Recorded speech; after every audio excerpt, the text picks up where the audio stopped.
के लिए शुक्रगुजारी की कुर्बानी तेरे हजूर में चढ़ाता हूँ और आज मिन्नत करता हूँ अपनी हजूरी को और अपने रूह को मेरे लिए, मेरे साथ जुड़ी हर चीज के लिए बोलिए जारी कर। और आज का कलाम मुझे तोड़े, मेरी जिंदगी को बदले, मेरे हालात को बदल डाले और यीशु मसीह के नाम में ये कलाम मुझे फलदार होने में मदद जारी करे।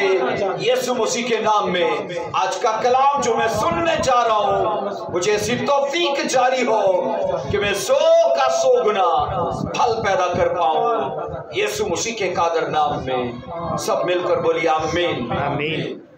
आइए मेरे साथ बाइबल मुकद्दस को लूका की इंजील और उसका 12वां बाब और उसकी 32 आयत से पढ़ेंगे। मेरे साथ देखिए, जो लोग बाइबल लेकर आए थे वो जरूर इस वर्ष को खोलें। लूका की इंजील और उसका 12वां बाब और उसकी हम 32 आयत मुकद्दसा से पढ़ेंगे। यूं लिखा है बाइबल के अंदर, ऐ छोटे गल्ले न डर, क्योंकि तुम्हारे बाप को पसंद आया कि तुम्हें बादशाही दे। ऐ छोटे गल्ले, सब मिलकर बोलो न डर, क्योंकि तुम्हारे बाप को पसंद आया कि तुम्हें बादशाही दे। कलाम मुकद्दस का पढ़ा और सुना जाना हमारे लिए बायस से बरकत रहे। सब बोलो आमीन आमीन। बैठ जाइए, तशरीफ रखिए। अजीजों, खुदा की तरफ से कितनी खूबसूरत पेशकश है हमारे लिए। बाइबल कहती है कि खुदावन खुदा बहैसियत बाप हमें अपनी बादशाही देना चाहता है, हमें अपनी बादशाही देना चाहता है। और अजीजों, यहां पर छोटे लोगों की, छोटे गल्ले की बात की जा रही है, जो हैसियत में, जो माली तौर पर, जो समाजी तौर पर रद्दशुदा लोग हैं। बाइबल मुकद्दस ये फरमाती है जिनकी समाज में कोई हैसियत नहीं है, जिनको समाज ने रद्द कर दिया है, बाइबल मुकद्दस उनको मुखातिब करती है कि मत डर, मत घबराओ, क्योंकि खुदा इस जहां की चीजें नहीं बल्कि आसमान की बादशाही तुम्हें देना चाहता है। और मैं आज आपसे कहना चाहता हूं, हम अपनी जिंदगी के अंदर किसी भी मुकाम पर कभी भी इन चीजों के लिए एहसासे कमतरी का शिकार ना हो कि मैं कमतर हूं, मैं बहुत छोटा हूं, मैं बहुत अदना हूं। जबकि बाइबल ये कहती है कि खुदा हमारे लिए एक मास्टर प्लान बना के बैठा हुआ है कि वो हमें बादशाही दे। क्या दे? बोलिए बादशाही दे। और कलाम ये कहता है कि वो अपनी पसंद से ये देता है, क्योंकि लिखा है उसे पसंद आया ऐ छोटे गल्ले कि वो तुम्हें अपनी बादशाही दे। लूका की इंजील 12वां बाब उसकी 32 आयत को पढ़ा गया है, ऐ छोटे गल्ले न डर, क्योंकि तुम्हारे बाप को पसंद आया कि तुम्हें बादशाही दे। खुदा याद रखो, बहैसियत तो खुदा नहीं, खुदा बहैसियत बाप। बाइबल कहती है छोटे गल्ले को, अदना लोगों को, कमतर लोगों को अपनी बादशाही का वारिस बनाना चाहता है, ये उसे पसंद है। पर आज मैं आपसे सवाल करना चाहता हूं, क्या आपको उसकी बादशाही पसंद है? क्या आप उसकी बादशाही में जाना चाहते हैं? क्योंकि उसे पसंद है कि वो छोटे लोगों को, अदना लोगों को अपनी बादशाही का वारिस बनाए। पर मैं आपको ये सवाल करता हूं कि क्या आपको उसकी बादशाही चाहिए? क्या आप उसकी बादशाही को पसंद करते हैं? क्या आप जाना चाहते हैं? जब उसकी दिल की बात करते तो बाइबल कहती है वो तो हमारे लिए चाहता है। पर मैं आपको बताऊं, अकेले खुदा के चाहने से कुछ नहीं होता। अकेले खुदा के चाहने से कुछ नहीं होता। इसका मतलब नहीं कि वो कर नहीं सकता, वो कर सकता है, लेकिन वो कभी भी हमारी जिम्मेदारियों में मुदाखलत नहीं करता। वो कहता है मैं पसंद करता हूं कि इस जहां की नहीं, तुझे आने वाले जहां की कायम रहने वाली दायमी और लाजवाल चीजें दो, ये उसे पसंद है। पर बड़ा सवाल ये है, क्या आपको पसंद है? क्या आप उन चीजों के वारिस बनना चाहते हैं? खुदा ने बाइबल कहती है हमें अपनी बादशाही की ऑफर की है।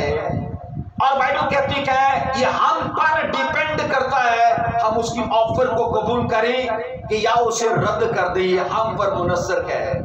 ऐसा ये बोलिए, हम पर है कि नहीं? देखिए, जब उसकी बात की जाती है तो बाप के दिल में हमेशा अपने बच्चों के लिए भली बातें होती हैं, बड़ी बातें होती हैं और अजीम बातें होती हैं। वो अपने बच्चों के लिए अदना और छोटी चीजें प्लान नहीं करके बैठा हुआ, कहता है मैं तुम्हें अपनी बादशाही देना चाहता हूं। यहां पर अजीजों याद रखो, ये दो चार मरले की, दो चार कनाल की बात नहीं है, वो अपनी किंगडम की, आसमानी बादशाहत की वो हमसे बात कर रहा है। वो लाखों करोड़ों अरबों खरबों से भी ऊपर की मालियत में वो चीजें जाती हैं।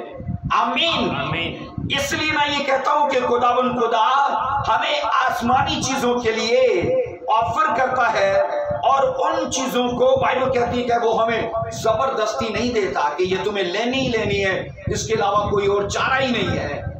बाइबल कहती है कि वो हम पर छोड़ता है, वो हमारी मर्जी को जानना चाहता है। कहता है मुझे ये पसंद है कि मैं तुम्हें बादशाही दूं, पर बात ये है क्या तुम्हें पसंद है, क्या तुम लेना चाहते हो?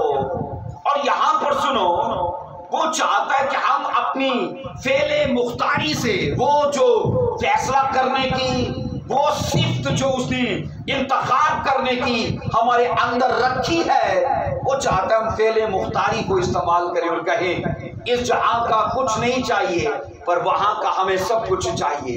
सब बोलो हालेलुया, आमीन। वो हमें जबरदस्त अपनी प्लानिंग में शामिल करना चाहता है। बाइबल कहती है उसने आगाह कर दिया और कहता है मैं ये तुम पर छोड़ता हूं, मैं तुम्हारी मर्जी के अंदर इस चीज को लाना चाहता हूं कि तुम भी वो ही चाहो, तुम भी वो ही सोचो जो मैं चाहता और जो मैं सोचता हूं। मैं आपको बताऊं, अगर एक बाप अपने बच्चों को बाजार में इस गरज से लेके जाता है कि वो उसे कुछ ऐसी चीज दे जो सच में उसको सरप्राइज कर दे, लेकिन ये सोचो जब वो अपने बाप के साथ जा रहा है तो एक छोटी सी पहली दुकान पर वो जिद करके बैठ गया कि जनाब ये प्लास्टिक का खिलौना ही मुझे चाहिए, जबकि बाप अपने मन में ठहरा चुका है कि मैं इसे जनाब कुछ रिमोट कंट्रोल या कुछ कीमती चीज दो, लेकिन बाप के लिए वो बच्चा वही जिद कर रहा है कि मैं यही लेना चाहता हूँ, यही लेना चाहता हूँ। हमारा हाल उस बच्चे के जैसा है कि हम दायमी चीजों के लिए नहीं, हम आरजी चीजों के लिए जिद करके बैठे गए कि ये होंगी तो मैं तुझे मानूंगा, ये तू करेगा तो मैं तुझे कबूल करूंगा। जबकि मैं ये बता रहा हूं कि उसकी सोचो, उसके दिल की बात को जानो। वो दो चार मरले का नहीं, दो चार कनाल की बात नहीं करता, कहता मैं तुम्हें अपनी बादशाही देना चाहता हूं। सब बोलो हालेलुया, सब बोलो हालेलुया। तो कैसे वो देना चाहता है? बहैसियत तो खुदा के, बहैसियत बाप, बहैसियत बाप, क्योंकि बाप के दिल में अपने बच्चों के लिए भली और अच्छी बातें होती हैं और बाप के दिल में यही होता है कि जो मैं हूं ना, मेरा बच्चा इससे बढ़कर हो, मैं जो नहीं कर सका वो मेरा बच्चा करे, जो मैं हासिल नहीं कर पाया वो मेरा बच्चा करे। और जब हम खुदा की बात करते गए तो खुदा भी हमारे लिए ऐसा ही अजीजों चाहता है। इसलिए उसने बाइबल कहती है अपनी पसंद को जाहिर कर दिया, तो भी वो हमारी पसंद जानना चाहता है। वो हमारी जो इंतखाब है, जो फैसला करने की सिफ्त है, वो उसको चाहता है कि हम इस्तेमाल करें और सही तौर पर करें। अजीजों सुनो, अगर हम आज से सन 2022 साल पहले नासरत की या गलील की या बेहतर हम की उन गलियों में होते तो एक शख्स को बनाम यीशु नासरी हम उसे प्रचार करते जरूर सुनते। और वो प्रचार क्या कर रहा था? मत्ती 4:17 को पढ़ेंगे। मत्ती 4:17 बाइबल कहती है उन्हीं गलियों के अंदर एक शख्स बनाम यीशु मसीह, बाइबल कहती है गलियों में आसमान की बादशाही का प्रचार करते दिखता है। लिखा है उस वक्त यीशु ने मनादी करना और ये कहना शुरू किया कि तौबा करो क्योंकि आसमान की बादशाही बोलो नजदीक आ गई। बादशाही बाइबल कहती है इसलिए नजदीक आ गई थी क्योंकि बादशाही का प्रचार करने वाला खुद बादशाह उनके बीच में आ चुका था। आमीन। बाइबल कहती है नबियों ने प्रचार किया, बाइबल कहती है बुजुर्गों ने प्रचार किया, अब खुद खुदा धरती पर बाइबल कहती है अपनी बादशाही के लिए प्रचार करने के लिए आया और ये कह रहा है कि तौबा करो क्योंकि आसमान की बादशाही नजदीक आ गई है। आज से 2022 साल पहले अगर वो बादशाही नजदीक आ चुकी थी तो आप अंदाजा कर लें कि वो अब कितनी नजदीक होगी। मैं ये कहता हूं अब तो दरवाजे के पास होगी, है ना? अब तो वो दरवाजे के पास होगी क्योंकि 2022 साल पहले जीसस ने प्रचार किया, यूहन्ना ने प्रचार किया, रसूलों ने प्रचार किया और बाइबल ये कहती है उस बादशाही को डे बाय डे हमें नजदीक आते हमने देखा और अब चूंकि वो बादशाही इतना टाइम पा चुकी है अब तो वो बिल्कुल दरवाजे पर है और मैं आपको ये कहना चाहता हूं कि उसे पसंद है वो हमें अपनी बादशाही दे। फिर सवाल है आपको क्या पसंद है, आप क्या चाहते हो, हम किन चीजों के अंदर उलझ के बैठे हुए हैं। हम बाइबल में ये पढ़ते हैं कि एक खूबसूरत जगह बाइबल कहती है हमारा इंतजार कर रही है। यूहन्ना 14 की 2 से 3 वर्ष को पढ़ेंगे, बड़ी मकबूल आयत है ये यूहन्ना 14 की 2 से 3। मेरे बाप के घर में बहुत से मकान हैं, अगर ना होते तो मैं तुमसे कह देता क्योंकि मैं जाता हूं ताकि तुम्हारे लिए बोलिए जगह तैयार करूं। 3 आयत कहती है और अगर मैं जाकर तुम्हारे लिए जगह तैयार करूं तो फिर आकर तुम्हें अपने साथ ले लूंगा ताकि जहां मैं हूं वहां तुम भी रहो। पिछली आयत है खुदा को पसंद है कि वो हमें अपनी बादशाही दे। अब ये आयत कहती है कि खुदा को पसंद है कि जहां वो रहे वहां छोटा गल्ला भी रहे, वहां अदना लोग भी रहे, वहां उसके बुलाए और चुने हुए लोग भी रहे। मैं ये कह रहा हूं कि खुदा बहैसियत बाप अपने दिल को अपने बच्चों पर जाहिर करता है और बताता है कि देखो मेरे दिल में तुम्हारे लिए क्या क्या प्लानिंग है, क्या क्या तुम्हारे लिए मैं सोचता हूं। मैं ये कहता हूं एक प्राइम मिनिस्टर के साथ कुछ पल बिताना या कुछ पल रहना हमारे लिए बड़ी ऑनर की बात रह सकती है। तो अजीजों बादशाहों के बादशाह और खुदाबंदों के खुदा के साथ हर पल रहना सोचो कितने ऑनर की बात है, बोलो आमीन हालेलुया। तो ये इज्जत वो देना चाहता है, ये मैं कहता हूं ऑनर वो हमें देना चाहता है। पर अजीजों सवाल फिर ये है हम क्या चाहते हैं, हमारी सोच क्या है। क्योंकि मैं आपको बताऊं कि आज का इंसान धोखा खा के बैठा है क्योंकि उसकी जॉब नहीं लगी। आज का इंसान धोखा खा के बैठा है क्योंकि वो अपनी जिंदगी के अंदर उस प्रेयर रिक्वेस्ट को ले नहीं पाया और उन हालात की वजह से जिनको वो अपने लिए सोच के बैठा था कि खुदा मेरे लिए कर दे तो मैं दायित्व दूंगा, चर्च जाऊंगा, दुआ में बढ़ूंगा, वो काम नहीं हुए तो उन कामों ने उसे ऐसा धोखा दिया कि हेवन की चीजों को भी वो अपने लिए गवा के बैठा हुआ है। मैं आपको बताना चाहता हूं हम यहाँ की चीजों का ना सोच के अगर वहां की चीजों का सोच के चलेंगे हमारे लिए भली बात रहेगी।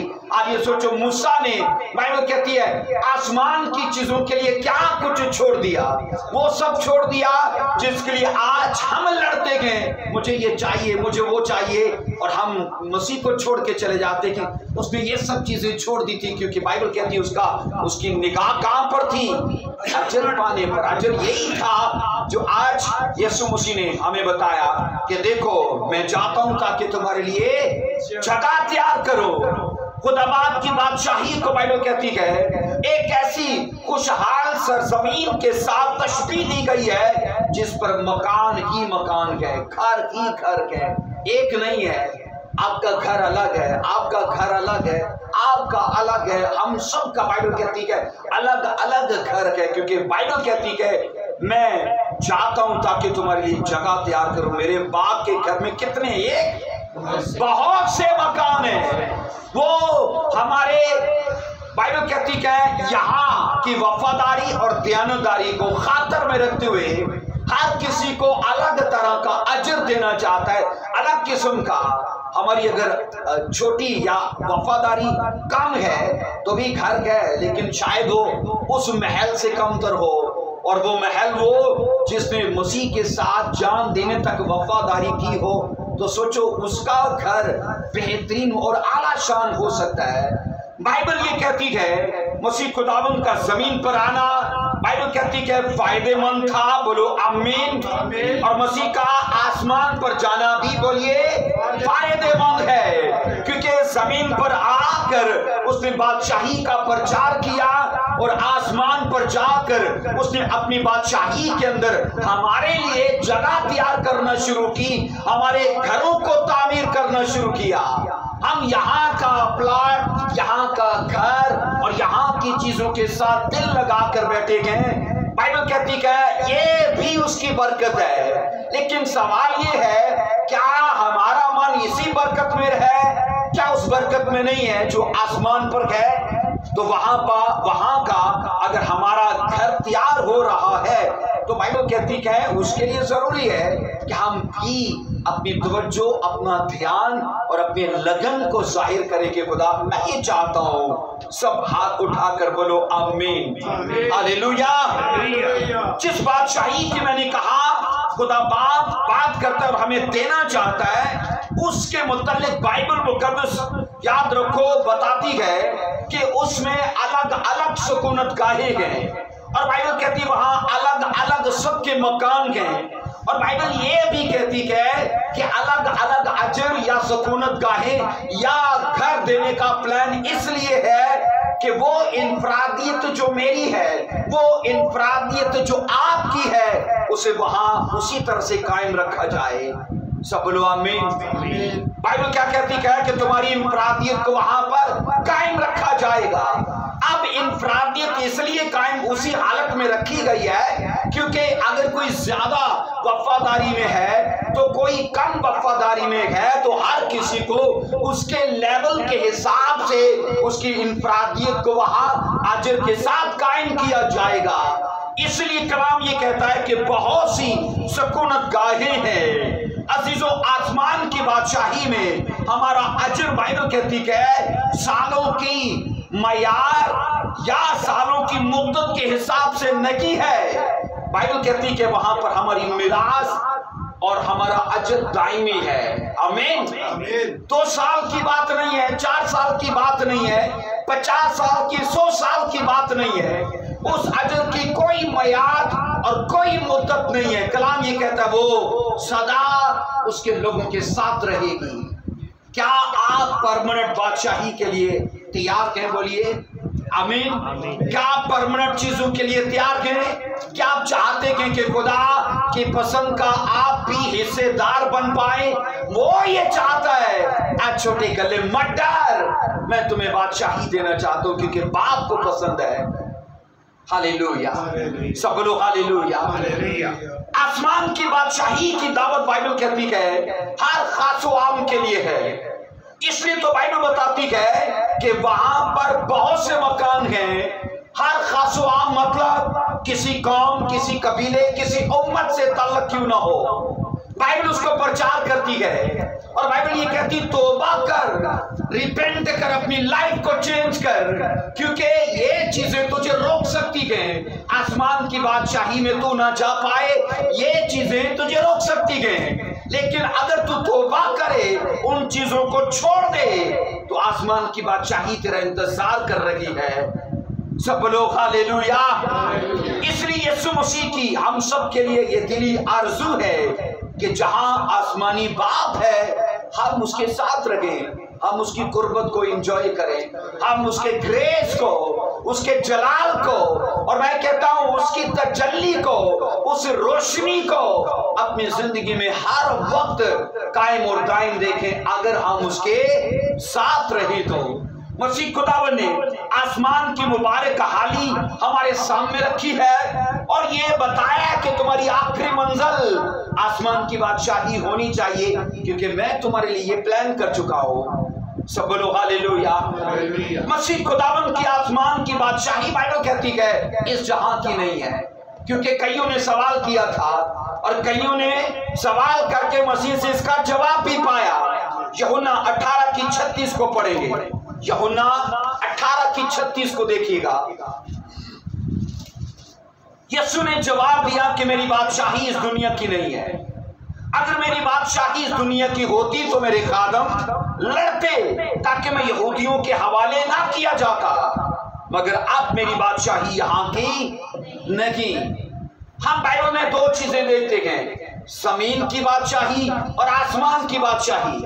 और जमीन की बादशाही आती है और जाती है, वक्त के हिसाब से मिट जाती है। आप ये सोचो, कल तक तो हमारी इस गवर्नमेंट का प्राइम मिनिस्टर इमरान खान था, तो आज नहीं है, है ना। तो अभी की मौजूदा हुकूमत के अंदर जो प्राइम मिनिस्टर है, आने वाले वक्त में वो नहीं रहेगा। हुकूमतें आती गए, हुकूमतें जाती गए, बादशाहियां बनती गए, बादशाहियां गिर जाती गए, उनमें बगावत होती है, सरकशी होती है, उनमें सवाल आता है, बाइबल कहती है वो गिर जाती है। लेकिन जब आसमान की बादशाही की बात की जाती है तो बाइबल कहती है वो बादशाही और उस बादशाही का बादशाह चूंकि खुद खुदा बाप है, यीशु अल मसीह है, इसलिए बाइबल ये कहती है उसने अपनी बादशाही को वहां कायम किया है जहां की चीजें खत्म नहीं होती। आमीन। जहां की चीजों को जवाल नहीं है, जहां की चीजों को चोर चोरी नहीं करता है, जहां की चीजों को कीड़ा नहीं लगता, जंग खराब नहीं करता। क्या मसीह ने कहा था, अपना माल वहां पर जमा करो जहां पर चोर चोरी नहीं करता। तो वो जगह मसीह ने कहा अपना माल आसमान पर जमा करो। और मैं आपको बता रहा हूं कि मसीह की बादशाही के लिए जब बात की जाती है, जिसका प्रचार यीशु मसीह ने गलील या नासरत या बैतलहम के अंदर किया, उसने कहा तौबा करो, आसमान की बादशाही नजदीक है। उस बादशाही के लिए मसीह ने खुद कह दिया, जब लोगों ने सवाल किया ये बादशाही कहां होगी, कहां पर लगेगी, मसीह ने कहा मेरी बादशाही यहां की नहीं है, मेरी बादशाही आसमान की है। अगर यहां की होती तो मेरे लोग लड़ते, मेरे चेले, मेरे शागिर्द वो लाठियां तलवारें भाले लेते और वो मेरे लिए लड़ते। लेकिन मैं आपको बता रहा हूं कि मसीह की बादशाही इस धरती के लिए इसलिए नहीं है क्योंकि वक्त के हिसाब से धरती की चीजों को सवाल आता है, वो खत्म हो जाती है और वो मिट जाती है और वो आरजी चीजें हैं। इसलिए मसीह ने कहा कि मेरी बादशाही का यहां से कोई तल्लक नहीं है, वो आसमान की है। अब सवाल ये बड़ा है, हम उसकी बादशाही को कैसे कबूल कर सकते कि उसका तरीकाकार क्या है? आसमान की बादशाही का तरीकाकार क्या है, उसे कैसे कबूल किया जा सकता है? मरकस 10:15 में देखिए, मरकस 10:15। सवाल बड़ा ये है, हम जिस बादशाही की मसीह पेशकश कर रहे थे, हम उसके कैसे हिस्सेदार हो सकते हैं, कैसे उसे कबूल कर सकते हैं? मैं तुमसे सच कहता हूं कि जो कोई खुदा की बादशाही को बच्चे की तरह कबूल ना करे, वो उसमें हरगिज़ दाखिल ना होगा। कैसे कबूल कर सकते हैं हम? एक बच्चे की तरह, बच्चे की खुसूसियात अब जानो।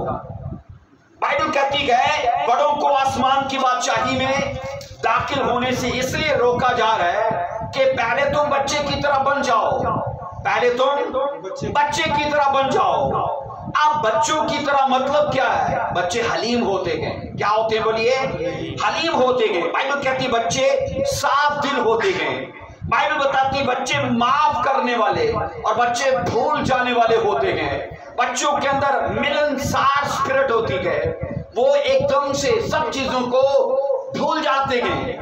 इसलिए कलाम ये कहता है कि बच्चों के जहन और उनके दिल जब कितने मुलायम होते गए और वो बड़ों को किस तरह कबूल करते गए, उसने कहा सेम तुम अगर आसमान की बादशाही में जाना चाहते हो तो बच्चों की तरह दिल को साफ करो, बच्चों की तरह अपने दिल को मुलायम करो। बाइबल कहती है बच्चों की तरह हलीम हो जाओ। और एक और बड़ी चीज है कि बच्चों के दिल कोरे कागज होते हैं, उन पर कुछ भी लिखा जा सकता है। आमीन। कुछ भी उस पर लिखा जा सकता है। जबकि बड़ों के दिलों में, क्योंकि उनकी मेमोरी पहले इतनी फुल होती है जनाब, बार बार मोबाइल की तरह मैसेज आता है कि डेटा ओवर हो चुका है, उसे डिलीट करो। और डिलीट करने को कौन तैयार होता है? कोई भी नहीं होता। मुझे याद है इंडिया के बहुत बड़े तबला नवाज है जाकिर हुसैन, आपने सुना होगा।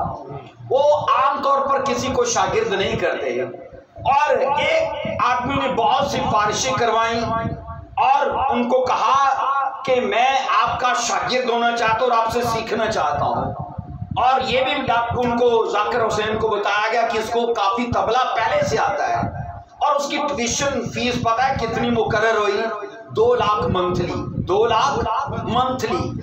और उसी की तरह एक और बंदा आया और सेम टाइम जाकिर हुसैन उसको भी दे रहा है और उसकी मंथली फीस 1 लाख मुकर्रर हुई। अब ये बंदा अपने उस्ताद को सवाल करता है, जनाब जितना टाइम मुझे देते हो उतना टाइम उसको भी देते हो, तो उसकी 1 लाख और मेरी 2 लाख क्यों? तो उन्होंने कहा 1 लाख डिलीट करने का जो तेरे अंदर है, तो 1 लाख वो चीजें भरने का जो मेरे पास है। तो वो तो कोरा कागज है ना, उसको मैंने जो देना है वो भरा ही जाएगा, लेकिन तेरा डिलीट भी मैंने करना है, निकालना है वो सब। इसलिए मैं ये कह रहा हूं कि बच्चे क्या हैं? कोरा कागज हैं, उन पर कुछ भी लिखा जा सकता है, कुछ भी सेव किया जा सकता है उनके अंदर, पर बड़ों के साथ ऐसा नहीं है।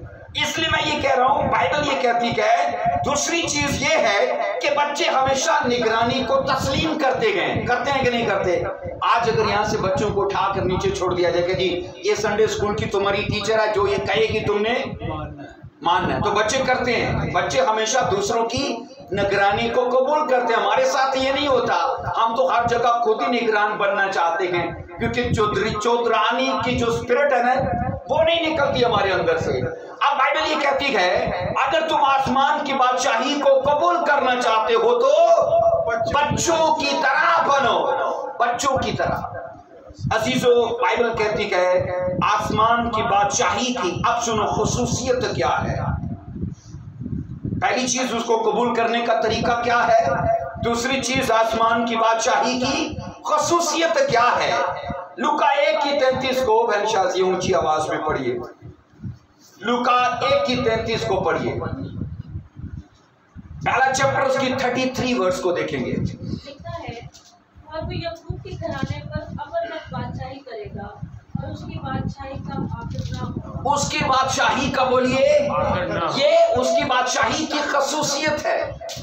वो आपको, मुझे, आज की कलीसियाओं को ऐसी चीजों में देख रहा है कि भाई ये चीजें सदा तुम्हारे पास रहेंगी, कभी भी कोई चोर नहीं चोरी करेगा, कभी तुमसे ली नहीं जाएगी। आज जलसे पे जलसा इसलिए हो रहा है, कईयों ने कहा जी प्राइम मिनिस्टर ठुकरा गए हैं, पागल हो गए हैं, और इसलिए हो गए हैं कि वो चाहते थे कि ये पोजीशन सदा उन्हीं के पास रहे। मीडिया पर तरह तरह के बयान उनके लिए आ रहे हैं, और मैं आपको बता रहा हूं कि मसीह की बादशाही, बाइबल कहती है वो याकूब के घराने पर अब से अब तक। अब अबद वो चीज है जो टाइम से बाहर है, और अज़ल वो चीज है जो टाइम से शुरू है। वक्त का शुरू है और वक्त का एंड भी है, लेकिन जब हम अज़ल और अबद कहते हैं तो अज़ल वक्त से पहले है, तो अबद वक्त के बाद है। तो अज़ल और अबद के बीच में वक्त का शुरू और वक्त का एंड है। लेकिन ये सोचो कि बाइबल कहती है कि वो अबद तक बादशाही करेगा, मतलब वो वक्त से बाहर जाके बादशाही करेगा, और उसकी बादशाही वक्त से बाहर है, ता अबद वो रहेगी। और वो ऐसी चीजों का हमें हकदार बनाना चाहता है। ऐ छोटे गल्ले मत डर, क्योंकि बाप को पसंद आया कि वो तुम्हें बादशाही दे, आसमान की चीजों का वारिस बनाए। और कबूल करने का तरीका बताया जा रहा है कि तुम्हें बड़े से छोटे बनने की जरूरत है, तुम्हें भोले, तुम्हें सादा और तुम्हें हलीम और साफ दिल बनने की जरूरत है। और आसमान की बादशाही की खुसूसियत ये बताई जा रही है कि उसका कभी भी एंड नहीं होगा, उसका कभी भी आखिर नहीं होगा। सब बोलो हालेलुया। तो सोचो कैसी कमाल की चीजें हैं जिनका वारिस खुदा हमें बनाना चाहता है। जमीन की चीजें आज नहीं तो कल नहीं, साल में 10 साल में, पर इसका एक टाइम है जब जमीन ही न रहेगी। तो सोचो जमीन पर जो कुछ मैंने आपने खड़ा किया वो रहेगा? वो तो नहीं रहेगा, क्योंकि लिखा है मैंने देखा कि पाताल के अंदर, पाताल को, जमीन को, और लिखा है आसमान की सब चीजों को काट डाल दिया गया आग की झील में। तभी लिखा है नए यरूशलेम को मैंने आते देखा। खुदा हमारे लिए नया यरूशलेम प्लान करके बैठा है कि वहां पर अपना प्लॉट बनाओ, वहां पर घर बनाओ, वहां का सोचो। और अगर मुकाशवा में आप नए यरूशलेम का खाली मंजर पढ़ लें तो आप हैरान हो जाएंगे कि कैसी उसकी जलाली नींव है। आप देखोगे सोने की सड़कें गए, आप देखोगे कमाल कैसे फल, मेवा और तरह तरह की उसने बख्शिशों को और बरकतों को मेरे और आपके लिए प्लान किया हुआ है। इसलिए मैं ये कहता हूं हमेशा कि जनाब लोग यहाँ अपने नशों को मिस नहीं करना चाहते और वहां की चीजों को मिस करके बैठे हुए हैं। आइए हम इस दुनिया पर बड़े बड़े नामवर बादशाहों को और उनके दौरे हुकूमत को और उनके बड़े बड़े अजीम कामों को पढ़ते हैं, लेकिन अफसोस ये है कि वक्त के साथ सब भुलाया दिया जाता है, सब मिट जाता है वक्त के साथ। पर जब हम खुदाबाद की बादशाही की बात करते हैं तो कलाम उसके मुतालिक ये बताता है तीन चीजें। अज़ल से अबद मतलब नंबर 1 वो लापानी है, नंबर 2 वो जलाली है, और नंबर 3 वो दायमी है। उसकी बादशाही की ये 3 खुसूसियात हैं।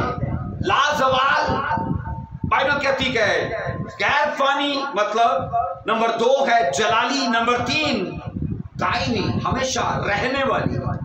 आइए हम उस बादशाही को देखते गए कि उसे हासिल करने के लिए खुदा ने क्या कंडीशंस मुकर्रर की है। कंडीशंस भी तो पढ़नी चाहिए ना, उन्हें भी समझना चाहिए।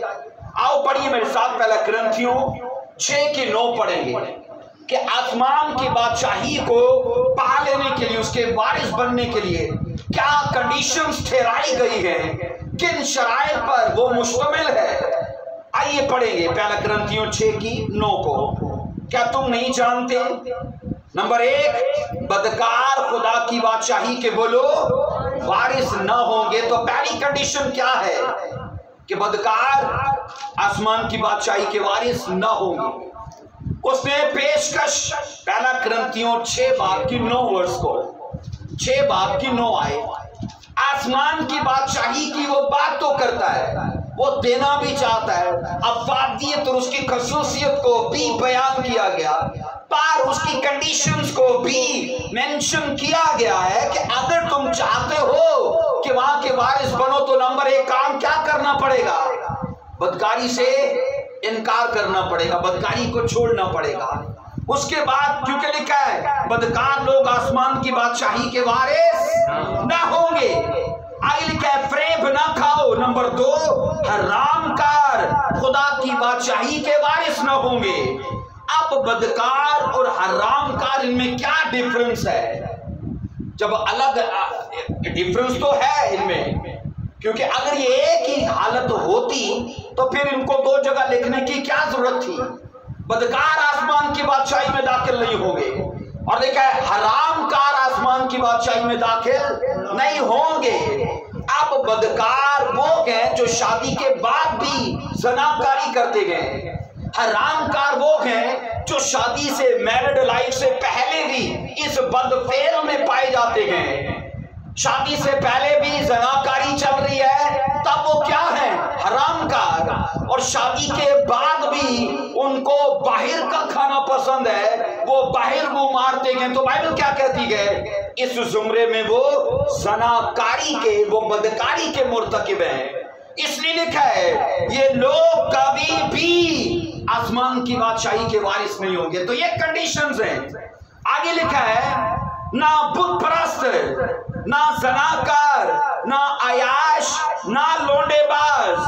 10वीं वर्ष कहती है ना चोर, ना लालची, ना शराबी, और ना गालियां बकने वाले। मैंने मसीही जिंदगी में देखा है जनाब, रूहानी लोगों को गालियां देते हैं, आपने भी देखा होगा। तो लोगों को लगता है मैं कौन सा ज़ना करता हूं, पर गालियां तो देता हूं। मुझे ये बताइए, उनको लगता है ज़नाकारी करना बड़ा गुनाह है और गालियां देना छोटा गुनाह है। उनको लगता है मैं कौन सी बुत परस्ती करता हूं, पर यह भी मुमकिन है वो अयाशी करता हो, ये भी मुमकिन है वो अयाशी करता, उसको लगता है बुत परस्ती बड़ा गुनाह है, अयाशी करना छोटा गुनाह है। मुझे बताइए, क्या एक लेवल पे नहीं है सारे? एक लेवल पे है। जब बाइबल ने इसकी फरिश्त बताई है कि इन पापों के अंदर जितने मुर्तकिब लोग हैं वो आसमान की बादशाही के वारिस नहीं होंगे।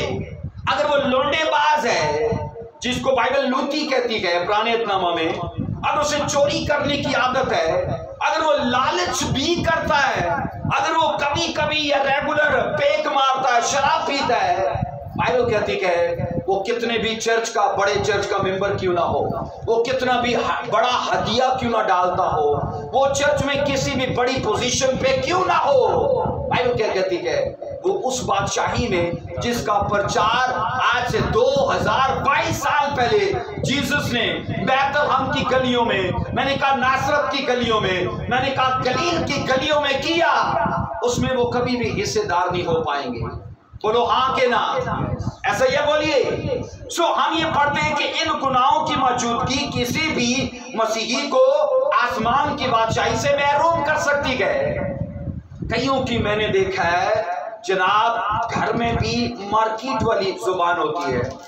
आपने भी देखा होगा ऐसे लोगों को, जैसे वो दुकानदारी में काम करते के शागिर्दों को गाली गलौज करते के, वो आदत ऐसे कायम हो जाती है, घर में भी वही माहौल बना रहता है। पर यहां पर हम ये पढ़ते हैं कि ना चोर, ना लालची, बाइबल कहती है ना लोंडेबाज, ना शराबी, ना जालिम, और कलामे खुदा कहता है तुम इन चीजों के लिए फ्रेब मत खाओ, कभी धोखे में मत रहो, क्योंकि ये लोग कभी भी आसमान की बादशाही के बोलिए वारिस नहीं होंगे, वारिस होंगे। अब लिखा है फ्रेब ना खाओ, मतलब धोखे में ना रहो। कईयों को अपने गुनाह सच में लगता ही नहीं गुनाह, और ये सबसे बड़ा धोखा है, ये सबसे बड़ा धोखा है कि उनको जो वो कर रहे हैं वो लगता ही नहीं पाप, वो लगता ही नहीं गुनाह। और जब हम इस लिस्ट को पढ़ते गए, लिखा है ना जालिम, ना गालियां, ना शराब, ना अयश, ना लोंडेबाज, ना चोर, ना जनाकार, ना बुतपरस्त और ना बदकार, लिखा ये सब खुदा की बादशाही के वारिस नहीं होंगे। इत्तेफाक करते हैं बाइबल की बातों से, आमीन। तो ये सच्चाई है अजीजों, इस सच्चाई से, इस सदाकत से कोई बड़ी सदाकत और कोई बड़ी सच्चाई हो नहीं सकती। कोई शॉर्टकट रास्ता नहीं है, कोई और तरीका नहीं है। मैंने कहा आसमान की बादशाही में दाखिल होने का कोई और तरीका नहीं है। जिसने बादशाही को प्लान किया उसी ने बादशाही के लिए कंडीशंस को भी ठहराया। बोलो हाँ के ना, आमीन। जिसने बादशाही का प्लान किया उसी ने कंडीशंस ठहराई है। ऐ छोटे गले मत डर, तुम्हारे बाप को पसंद आया कि तुम्हें बादशाही दे। सवाल बड़ा ये है, क्या आपको पसंद है उसकी बादशाही लेना? क्या आपको पसंद है? तो कुछ कंडीशंस है ना जिनको फॉलो करना पड़ेगा। कुछ कंडीशंस है। मैं कहता हूं जी, आप अमेरिका जाना चाहते हो, आप कनाडा जाना चाहते हो, आप जनाब न्यूजीलैंड, तो आप कहोगे हाँ जी जाना चाहते हैं, देश तो अच्छी है, तो क्या डॉक्यूमेंट्स पूरे हैं? क्या कंडीशंस को फॉलो करने वाले हैं? आसमान की बादशाही बाइबल कहती है ताअबद कायम रहेगी। इसका मतलब है जिस चीज में वो वारिस बनाना चाहता है आपको, उसे जवाल नहीं है, वो जलाली है। बाइबल कहती है वो कभी फना नहीं होगी, लेकिन तो भी लिखा है उसको हासिल करने के लिए कुछ कंडीशंस ठहराई गई हैं। ग्रंथियों में हमने पढ़ा है, क्या तुम नहीं जानते कि बदकार खुदा की बादशाही के वारिस ना होंगे?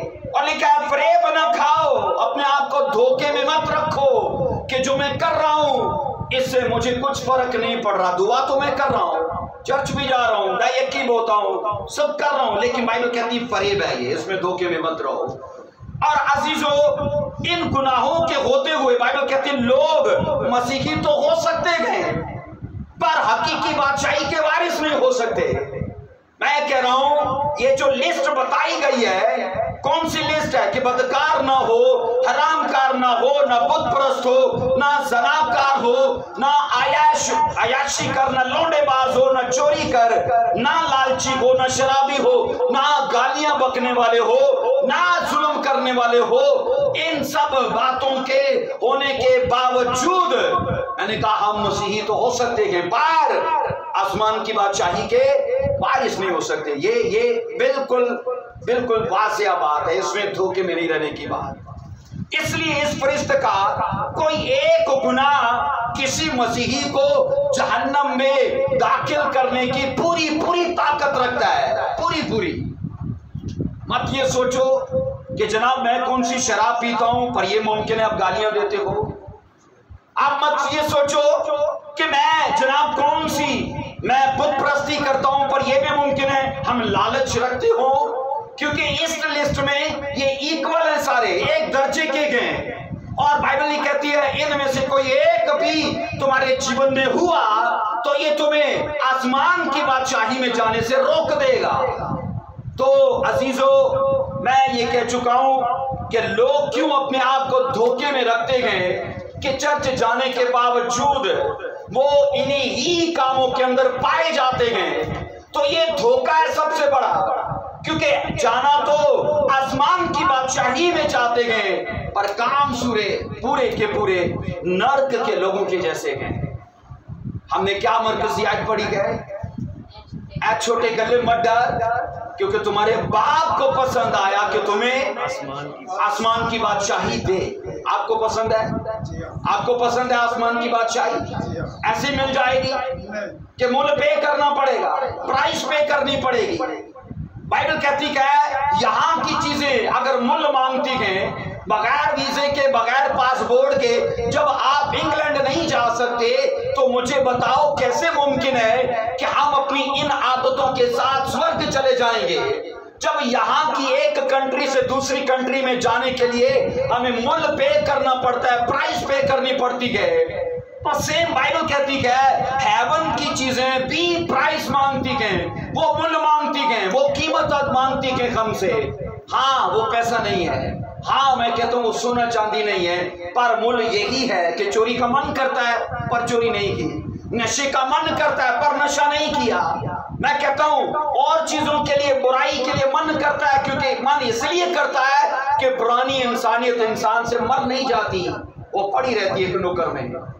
जो ये तालीम देते हैं ना कि मसीह को कबूल करने के बाद पुरानी इंसानियत मर जाती है, तो ये गलत है, क्योंकि ख्वाहिश तभी रहती है और ख्वाहिश को जब जब मौका मिलता है वो सर उठाती है, और तभी वो लोग जो फिर ख्वाहिश में चलते गए, मौके को हमेशा उसको कैश करते गए, वो मुसलसल गुनाह के मुर्तकिब रहते गए।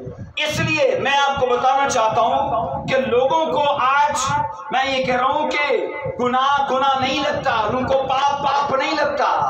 वो अपनी, मैं कहता हूं, प्रॉब्लम के लिए कहीं भी मत्था टेक लेंगे, कुछ भी कर लेंगे। आगे लिस्ट में एक और भी तरतीब बताई गई है। बाइबल कहती है सभी के सभी गुनाह इतने खतरनाक हैं कि किसी को भी आसमान की बादशाही से महरूम कर सकते हैं। वो चाहे मैं हूं, वो चाहे आप हो, बाइबल सबके लिए एक जैसी बात करती है। बाइबल कहती है अगर तुम्हारे अंदर ये चीजें पाई गई तो एक गुनाह भी, झूठ भी उतनी ताकत रखता है रोकने के लिए जितनी जनाबकारी ताकत रखती है आसमान की बादशाही में रोकने के लिए। हमें लगता है ये छोटा गुनाह है, हमें लगता है ये आदत है। भाई ये आदत नहीं है, ये गुनाह की स्पिरिट है जिसे हम मौका अपनी जिंदगी के अंदर दे रहे हैं। अजीजों, आइए एक और लिस्ट को पढ़िए, गलतियों का खत उसका 5वां बाब 19 से 21 वर्ष तक पढ़ेंगे से कुछ और कंडीशंस बताई गई हैं इस चैप्टर के अंदर। अब जिस्म के काम तो जाहिर हैं, फिर वही है नंबर 1 हरामकारी, नंबर 2 नापाकी, नंबर 3 शहवत परस्ती, नंबर 4 है बुत परस्ती, नंबर 5 जादूगरी, नंबर 6 अदावतें, नंबर 7 झगड़ा, नंबर 8 हसद, नंबर 9 बाइबल कहती है गुस्सा, नंबर 10 तफिरके, फिर आगे क्या नंबर 11 जुदाइयां, नंबर 12 बिद्दतें, और आगे लिखा है इनकी मानद, इनकी बाबत तुम्हें पहले से कह देता हूं जैसा कि पेशतर जता चुका हूं, ऐसे काम करने वाले खुदा की बादशाही के वारिस ना होंगे। आप उसके मन का पढ़ो, वो कहता है मैं तुम्हें अपनी बादशाही देना चाहता हूं। ऐ छोटे गल्ले मत डर, मैं तुम्हें बादशाही देना चाहता हूं। और उसकी मैं बता रहा हूं अफादियत क्या है, क्या खसूसियत है, वो ताबद रहेगी।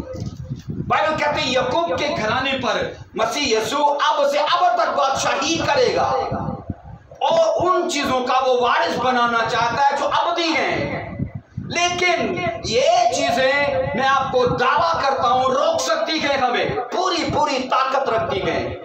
लोगों को लगता है कि गुस्सा और जनाब जादूगरी में फर्क है।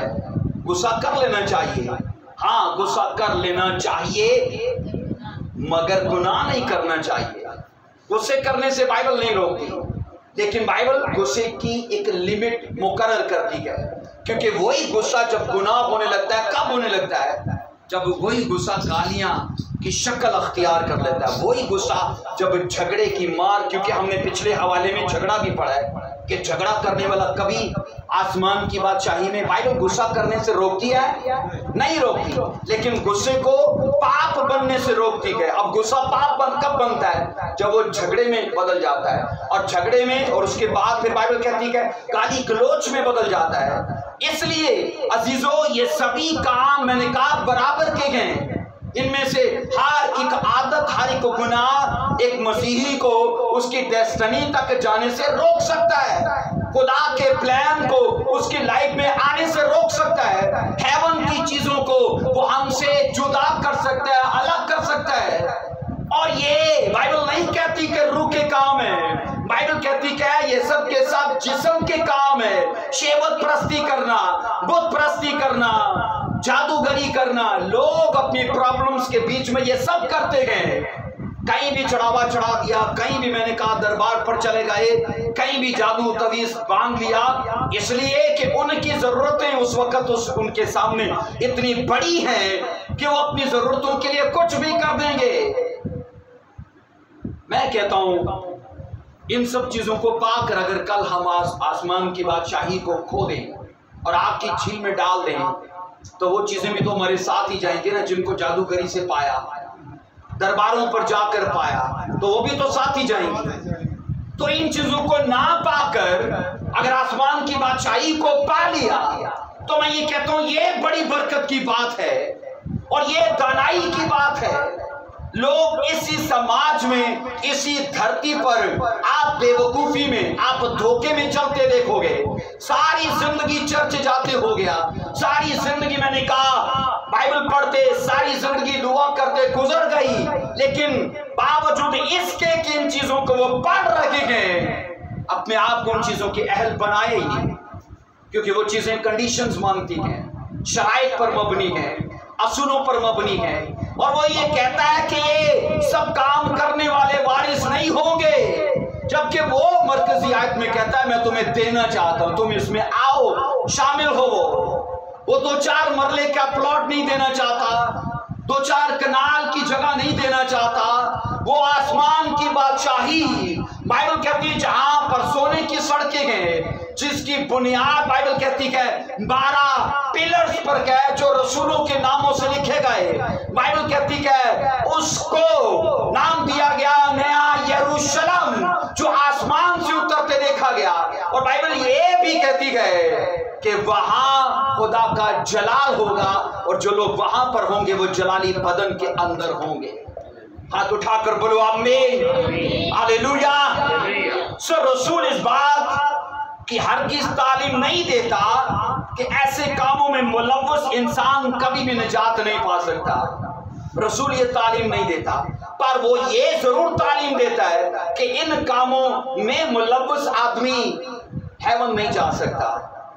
निजात तो पा सकता है पर हेवन नहीं जा सकता। अब हेवन चूंकि मरने के बाद का मामला है, तो अगर मरने तक वो जादूगरी से नहीं निकला, मरने तक वो नशों से नहीं निकला, यहाँ यही तो सबसे बड़ा धोखा है। किसी को बुला के जनाब ये दुआ करा ली, मैं इसे पाक पानी से मसा करता हूँ और इसे बाप इब्राहिम की गोद में ब्लेस करता हूँ कि वो जाए। ऐसा मुमकिन है? ऐसा मुमकिन है? एक जादूगर की मैयत पर भी यही पढ़ा जाता है। मैं कहता हूँ एक शराबी की मैयत पर भी यही पढ़ा जाता है, जबकि बाइबल एक्सोडस में कहती है मैं मुजरिम को हरगिज़ बरी नहीं करूंगा। ना तो वो किसी पादरी की मानता है, ना किसी बिशप की, ना किसी फादर की, ना किसी बाऊ की। उसने कहा मेरे हर नाम से ऊपर मेरा कलाम है, मैं उसका ऑनर करता हूं। खुदा खुद कहता है, और खुदा ने कहा वो आदमी जो जुर्म करके मर गया, ना तो उसे पानी ब्लेस कर सकता है, ना वो दुआ उसकी मंजिल चेंज कर सकती है, क्योंकि जीवित रहते हुए उसने अपने लिए कुछ नहीं किया। मैं किसी के लिए क्या कर सकता हूं? मैं आपके लिए कुछ कर सकता हूं जब आप ही अपने लिए कुछ नहीं कर सकते। बाइबल मुकद्दस ये कहती है अजीजों, रसूल ने हरगिज़ ये नहीं कहा कि इन कामों में मुलव्वस आदमी, मतलब जादूगरी करने वाला, बुत परस्ती करने वाला, नशे करने वाला, पाप करने वाला सल्वेशन नहीं पा सकता। वो पा सकता है, लेकिन तब तक जब तक उसकी सांस चल रही है। लेकिन अगर वो उन्हीं पापों में मर गया, अब क्या हुआ? एक तो हेवन भी उसे छिन गया, और दूसरा सल्वेशन से महरूम हुआ। अब उसकी मंजिल सीधा एक ही है, वो जलेगा, वो अजाब में रहेगा, वो तड़पेगा, वो मुसीबत उठाएगा। इसके अलावा उसके लिए और कोई चारा नहीं है। इसलिए हम ये सीखते हैं कि रसूल को आज की कलीसियाओं को ये बात लिखने की इसलिए जरूरत पड़ी, और इसकी वजह यह है कि जितने निजात याफ्ता होने का दावा करते गए, वो दावा करने के बावजूद इन्हीं कामों के साथ मुंसलिक पाए जाते हैं। गाली देना, नशा करना, या गर्लफ्रेंड या बॉयफ्रेंड के चक्कर में रहना, या और जुदाइयां, बिदअतें करना, गुस्सा करना, ये उनको लगता है ये छोटे गुनाह, इनका हिसाब नहीं होगा। बाइबल तो एक ही लिस्ट में बयान करती है, और बाइबल यही कहती है ये सब काम करने वाले आसमान की बादशाही में दाखिल ना होंगे। और मैं फिर आपसे सवाल करता हूं, जब यीशु मसीह ने कहा लूका 12:32 में, ऐ छोटे गल्ले न डर, क्योंकि तुम्हारे बाप को पसंद आया कि तुम्हें बादशाही दे। क्या आपको पसंद है? उसे पसंद है, पर आपको पसंद है? आपकी पसंद तभी जाहिर होगी ना जब ये काम जिंदगी में नहीं होंगे, तभी दिखेगा कि मैं सिर्फ चाह ही नहीं रहा, मैं तो काम भी कर रहा हूं। कनाडा जाना चाहते हैं तो जनाब फिर काम भी शुरू होता है, पासपोर्ट बनता है, वहां का मैं कह रहा हूं स्पॉन्सरशिप लेटर आता है, पैसा अरेंज किया जाता है, शॉपिंग की जाती है, पूरी तैयारी की जाती है। आसमान की बादशाही एक मामूली चीज है कि जिसके लिए तैयारी नहीं है हमारी। हम ये सीखते गए। मैंने कहा आसमान की बादशाही बाइबल बताती है कि शराइत पर मबनी है। हम जितना हदायत को मानते गए, हम उतना आसमान की बादशाही के करीब होते जाते गए, हम उतना उसके नजदीक होते जाते गए। और फिर दावा करने की जरूरत नहीं रहती, क्योंकि हम फॉलो कर रहे कंडीशंस को, वो खुद ब खुद हमारे पास चलती आती है, क्योंकि उसे पता है ये सिर्फ विषय नहीं कर रहा, ये पूरे तरीके से तैयारी भी कर रहा है, काम भी कर रहा है। हेवन की चीजें याद रखो तभी अट्रैक्ट होती हैं हमारी तरफ जब हम यहां पर उनके लिए काम करते गए, हम तैयारी में रहते गए, और हमें पता होता है कि ये हमारी मंजिल नहीं है, हम कहीं और जाने वाले हैं, हमारी बुलाहट कहीं और है, हम किसी और मकसद के लिए चुने गए। सब बोलो आमीन। हम जिस्म के, बाइबल कहती है, इन कामों को दूर करके साबित करते गए हम खुदा की ऑफर के साथ कितने सिंसियर हैं, हम कितने उसके साथ सीरियस पाए गए, हम कितने उसके साथ, बाइबल कहती है, उसे संजीदा है उसमें, और मूल चुकाने के लिए तैयार है, मूल पे करने के लिए। सबसे बड़ी प्रॉब्लम असल में यही है, हम मूल ही नहीं पे करना चाहते। यहां पर कुछ भी पे किए बगैर जब कुछ हासिल नहीं होता, कभी भी साइकिल की पेमेंट से बाइक नहीं आएगा, या बाइक की पेमेंट से जनाब गाड़ी नहीं आएगी। जैसा मूल होगा वैसी चीज हासिल होगी। और वहां भी ये बताया जा रहा है कि बहुत से मकान हैं, इनफरादियत कायम है, दर्जे अलग अलग लोगों के कायम है। कोई लोग झोपड़ी भी खड़ी कर सकते हैं, तो कोई लोग वहां महल भी बना सकते हैं। अब जिसकी वफादारी जान देने तक है, तो मतलब आलीशान महल जीसस उसके लिए तामीर कर रहे हैं। पर कुछ ऐसे भी गए के मौका जाने नहीं देते, और उनके लिए वफादारी देनदारी तो है, पर किसी हद तक शायद उनका अजर वहां एक झोंपड़ी की शक्ल में हो। और बाइबल यहां मुकाशवा 22:15 बताती है, तीसरे हवाले में भी कंडीशंस को बताया गया है। तीसरे हवाले में मुकाशवा 22:15 कहती है, मगर कुत्ते और जादूगर और हरामकार और खूनी और बुतपरस्त और झूठी बात का हर एक पसंद करने वाला और घड़ने वाला, क्या लिखा है, बाहर रहे। मुझे ये बताइए, हम बाहर रहने के लिए बुलाए गए कि अंदर आने के लिए? अंदर आने के लिए। जब कुत्तों की बात की जाती है तो ये वो कुत्ते नहीं है जो जानवरों की बात है, ये वो उनकी बात नहीं है। मसीह ने कहा, अपने मोती कुत्तों को, सुरों को मत डालो।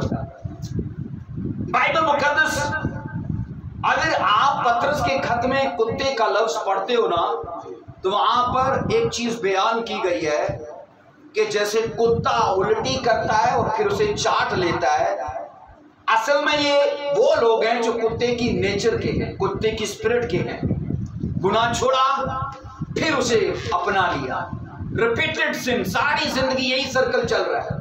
छोड़ा, किया, डिलीट किया, सेव किया, डिलीट किया, सेव किया, सारी जिंदगी यही सर्कल चल रहा है। और यहां बाइबल कहती है कि जिनको आसमान की बादशाही से हमेशा के लिए खारिज कर दिया जाएगा।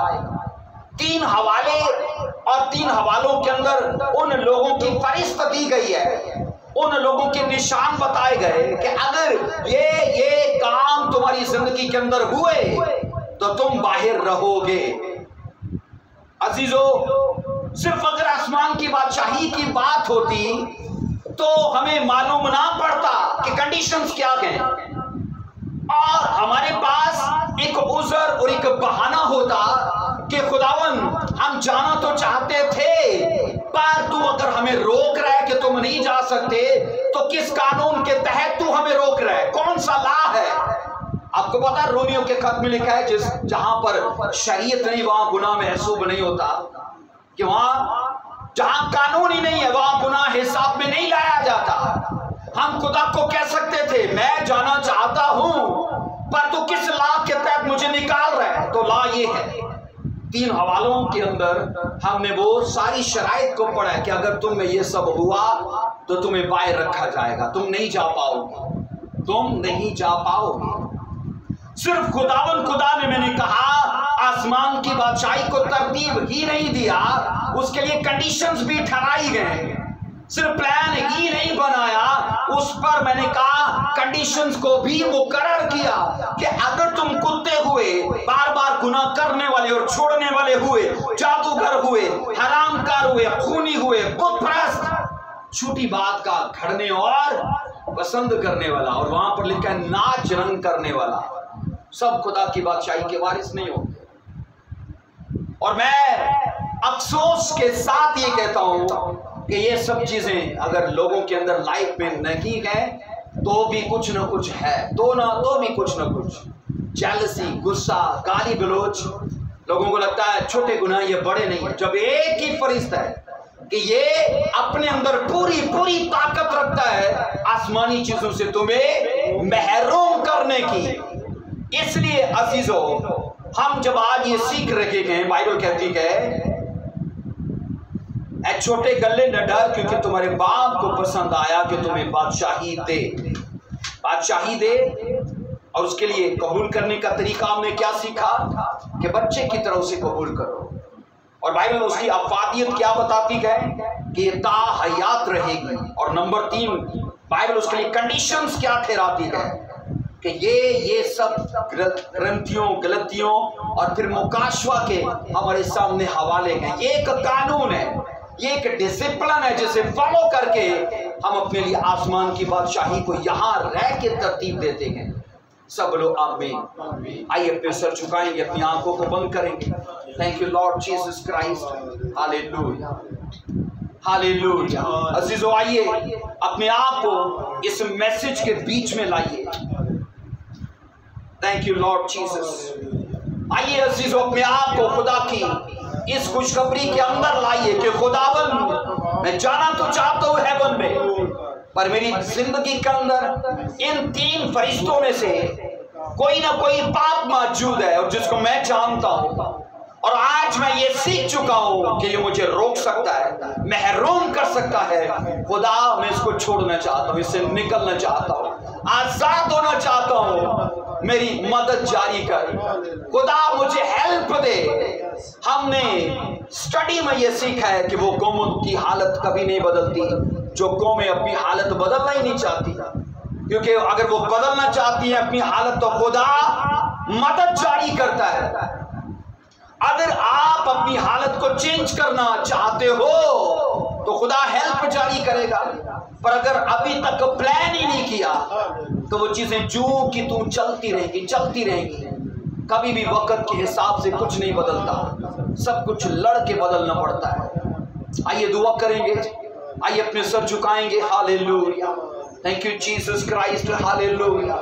आइए सभी अपने लबों को खोलो और दुआ शुरू करो ताकि ये मैसेज आपको और आपके घरानों को चेंज कर पाए। Hallelujah, thank you Jesus Christ, hallelujah.